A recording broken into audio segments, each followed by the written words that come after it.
Now, the first fundamental thing you got to understand, okay, is that you reincarnate. This is step number one. If you can't see that things pass and come back, if you can't see that, whether with trees and everything else in nature, even with human beings, if you can't see and understand that, don't even think about getting into the conversation of higher self. It won't even make any sense to you. Okay. Say you have passed that. So you have that understanding. It's reasonable. You understand the logic of it. You've gone through it. Okay. You even considered physics, energy just changes form, blah, blah, blah, blah, blah. Get into it.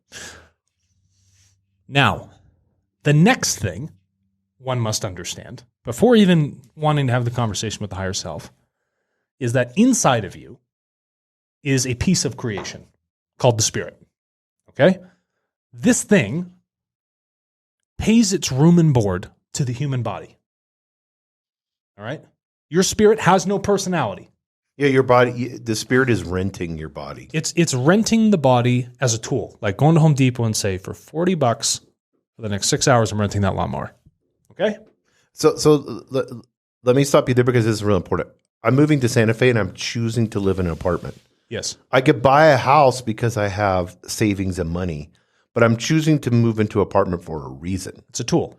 So yeah, it's a tool for something that I'm doing because I want to travel more and shop more. So that choice is very important. Now, some people move into apartments because they don't have the money and they're forced to move into an apartment. Correct. Because like millennials, they can't afford a house. Correct. So that's not what the soul is doing. The soul, this eternal, you got to think of this eternal wise entity, it's coming into a temporal body. That's it. So you have something that doesn't die, that's non-physical, right?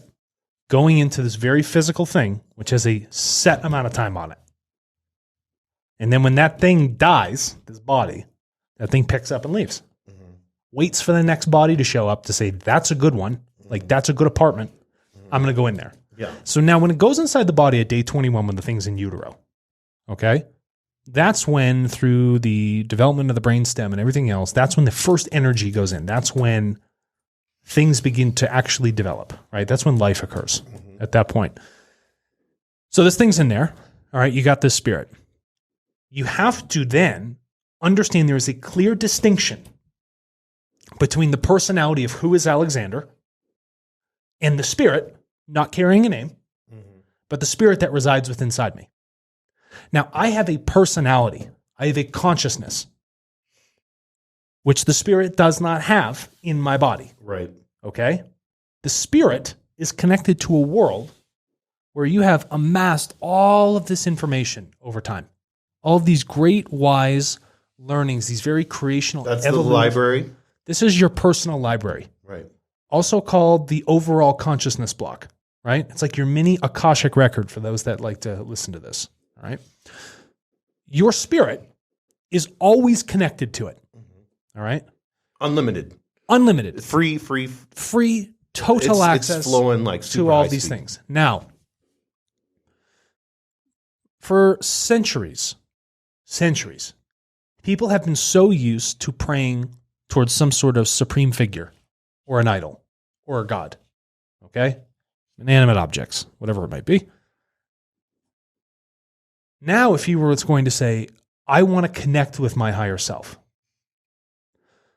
what you are doing is you're saying, I'm going to use my physical consciousness as a human being to speak to my spirit, because it is the only thing that is connected to the overall consciousness block, right?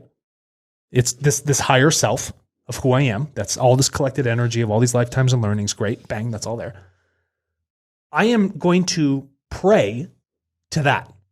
I'm going to make my request to the spirit to open up access to the infinite amount of love, knowledge, and wisdom that comes from the higher self. But I have to open the door.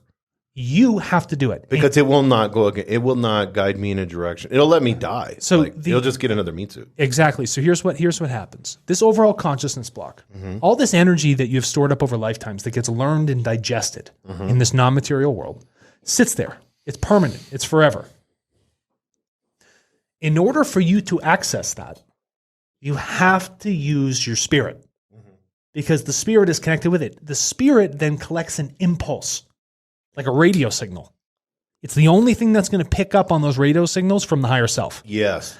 And it's going to send them into your unconscious. And then from your unconscious, it's going to go into your subconscious. Now, you may do things subconsciously and not think about it, right? All the time. But what drives the subconscious?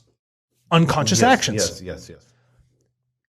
If you are keen enough to recognize the impulses, you will understand then how to communicate with the higher self. So Carl Jung calls synchronicities impulses. Great. Fantastic. Yeah, so a lot of people, so people can understand.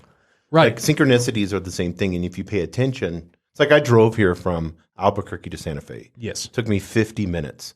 I did it with my subconscious mind. Absolutely. Because I don't remember shit. They call it white line. I was listening to, It's called white line fever or highway hypnosis. Yeah. So here's the thing now. I have now created a clear separation between my physical body as an entity and my non-physical spirit, which resides within the body, right? In the dead center of the brain. Small, can't measure it, it's too tiny, but it's there. It empowers me.